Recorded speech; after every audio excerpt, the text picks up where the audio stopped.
right now, I mean, there might be a possibility for another upset. Paper, up-and-comer, or up-and-coming still. Like, he's pretty good. He actually does really well. Paper, I think he at oh, okay. I did get a retweet. Let's see.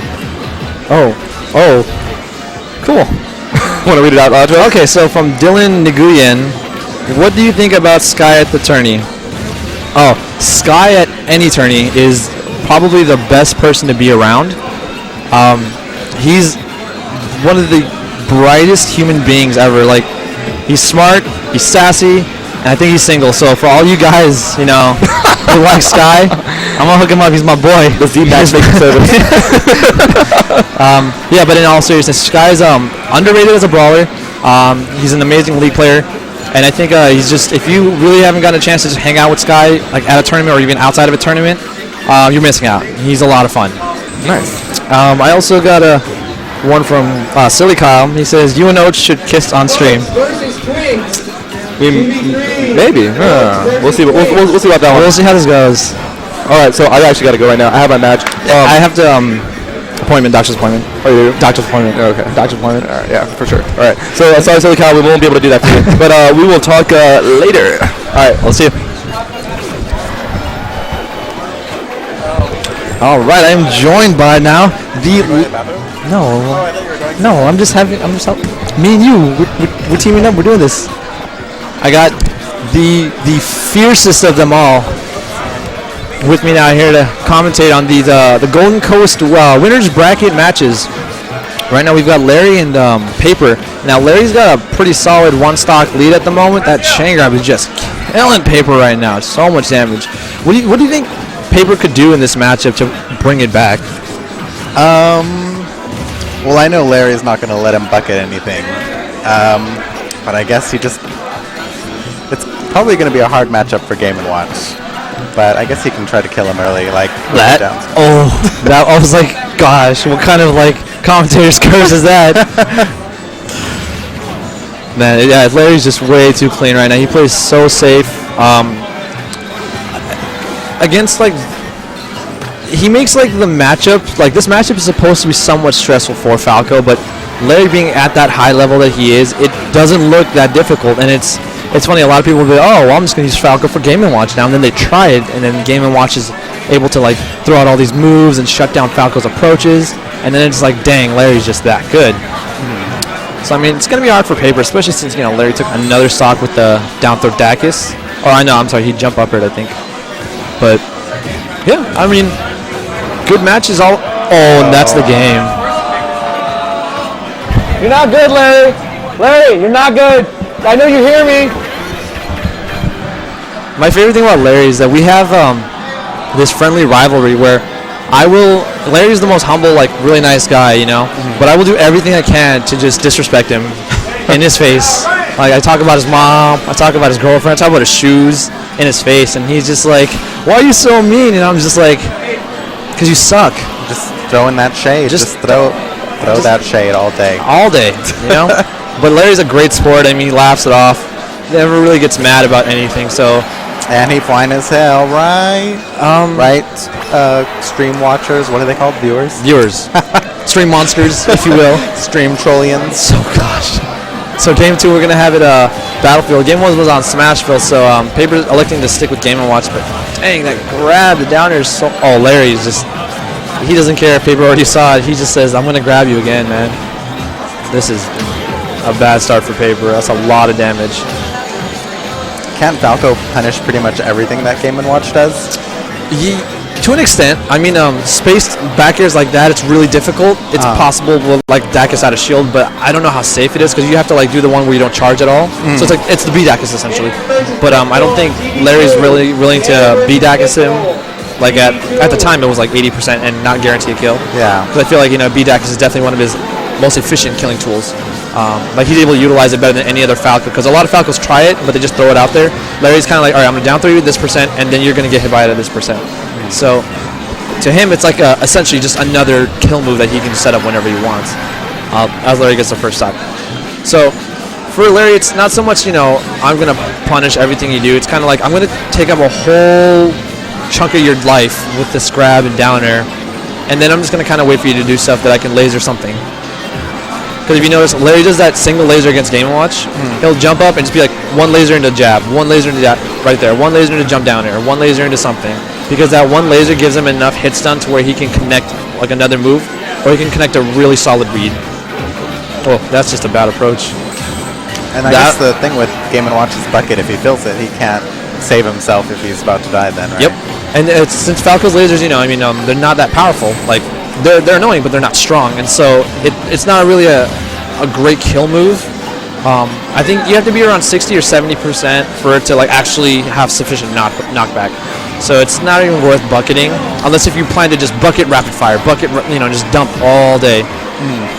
So it's tough. I mean, Falco definitely has the tools to take advantage of Game & Watch, but if this were like many of the other Falcos here, you would see Paper doing things like neutral air, the side Bs. Larry's just so smart to where he says, I'm not going to approach with 2 lasers. I'm going to just make sure everything I do can't get hit. And so it's difficult for Paper to do anything. That was a great option. Oh, he doesn't have a jump. Oh, and Larry disappointed in that. He did not realize he didn't have a jump. So Paper with the lead. Great catch by Paper. See, that's one of those things that Paper does that makes him an underrated player. Like, he'll get those solid reads. You know, he'll do a weird off. Sucks. That sucks. Record skips. This is kind of where we can see how, like, where Paper's mentality is. Really unfortunate, you know, set of events. But, you know, he still had a pretty good lead, like a decent lead. And so let's see if he can shake off that misfortune and just continue with what he was doing, which was making good reads. Yeah, so right here he's trading with Larry, and it's favorable since he has obviously the better kill moves. Well, you know, heavier hitting kill moves. Wow, Larry's not having any of it though.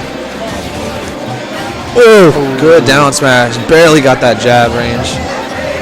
Nice up B. Just gets him off the platform, puts him in an awkward position. So the matchup is really even. Now it's hard for... Oh, he's going for the reads of the century. Get back there. Oh, and Paper gets DIs out and forward smashes Larry. Great play by Paper. So now we have 1-1. What you were talking about earlier, Paper might do it. This might be his tournament. I mean, I haven't seen Paper in a long time. When I last talked to him at Apex, he was so motivated to play, and then I heard he dropped off a little bit. Now that he's back, I mean, he's going game 3 with Larry. I mean, I don't know. He might be riding this momentum wave. What do you think? Is he SoCal's only Game & Watch? Outside of Leapuff, there's this guy named Yoshi Freak who's here. Leapuff is back? Well, I mean, he showed up once in E4. And I haven't seen him since, so I'm always going to count Leapuff because that guy was gone literally for 3 years and came back and still got like 3rd, 4th at a tournament. What? Absolutely ridiculous. He beat me, he beat Poe, he beat everyone. Just everybody. It was ridiculous. Him and Boa, they got 3rd and 4th. Teba didn't show up? Teba showed up, but he was like, I'm just going to get 9th. Just 9th. Like, right? Those guys are ridiculous. The Palmdale brothers, just legends of eternity. So Larry won that salty run bag. Goes back to Battlefield. So what are like the dynamics of this matchup? Is it like hit and run, or it's trading hits for damage? Yeah, for Game & Watch, essentially, it's like I'm going to have a wall of priority. Let's see what you're going to do about it. And for Falco, it's like I see your wall, and I raise you transcendent priority with laser into a punish that's going to piss you off. Because it's either going to be like a grab, or it's going to be his jabs, or it's going to be a Gatling combo. So it's Game & Watch is threatening, and then Falco's basically, like the way that Falco wins the matchup is like, I'm going to do something that totally nullifies your priority, which is the laser. Laser into something, or, you know, obviously grabbing him. But Game & Watch is like, okay, well, I'm just going to try and keep you out. That's the one problem with the bucket. There's so much lag on it. I would recommend for Paper to only do the bucket if he's like all the way off stage, you know, and Larry's on the center. Oh, that was great play. I don't know if he was aware that trading his... and here we go. Paper has the early lead. Takes the first stock in game 3 against Larry. And Falco has a hard time camping Game & Watch, doesn't he? Just because he can duck under the lasers. He can duck under the lasers, and then duck at him. yeah, and this is a... Paper is playing great. He's making great option reads. The fact that he was on the platform and down throw, the only options Larry had were get hit by something. Because there's nowhere for him to run, nowhere for him to like DI. He just has to get cut off by that ledge. Oh, Paper. Oh, okay. Option, you know. I don't think it was worth it. No. This is where Paper needs to really keep his mentality. He needs to just do whatever he can. Ooh, okay, he's kind of catching on to Larry's game, but Larry's again catching on. They're reading each other. I just really hope that Paper doesn't get. Oh, Larry! Oh, great! Oh man, I'm really digging. Oh, does he have a jump? Oh. Someone's getting mad. Oh, I think it was Nexus. But I mean, Nexus was really mad when I like double JV3 socked him. Okay, Paper's mentality comes into play right here. Oh. Taking a lot of damage. Can he just reset the situation? Just needs to get away from the edges. That was a good trade. If he had that grab, I don't know if he would have gotten one read. Oh, I did not know he could do it in between neutral air. That's pretty clutch from Paper. I think at this point, Paper's being really smart. He's saying, hey, I'll take a couple lasers, and at 80%, I'm just going to have another kill move. That's right. Oh. And that's... Paper takes the second stock. Here we go. Rich Brown is looking on, really surprised. Paper, that's 20% guaranteed. Well, I mean, Larry could have teched it, but I don't think he could have gone anywhere out of it. Now Paper needs to catch on that. Larry's going to do option back air or up smash. Oh, Larry's playing kind of reckless right now. I'm at a loss of words. All right, this is the same exact scenario we had last stock. So we have Paper taking a deep breath. Now we'll see where his mental composure comes into play. If he gets grabbed, I think he's going to go into a panic situation. Oh, that was... Oh! And now Paper, he accepts it. The look on his face is like, all right, I knew I messed up. Oh! I thought Larry was going to try and grab him. Paper! He doesn't have a jump. Uses up early. I don't agree with that. Okay, there you go. Larry, this is what makes Larry so great. No matter how dire the situation, keeps his composure, plays smart. I feel that. Oh. And what can game right in the middle of it. Brilliant play by Larry. And just as amazing as Paper. That was a good option by Paper. He may not have spaced it perfectly, but the fact that he was able to throw out a relatively safe move in that situation, can't blame him for that. Larry just had the timing. He hadn't done it all match. In the middle of game watch's back air, I believe after the fourth hit, there's like 3, 4, 5, 6, 7 frames or something like that where he's totally vulnerable. You can do smash. Up smash. Oh, I'm up?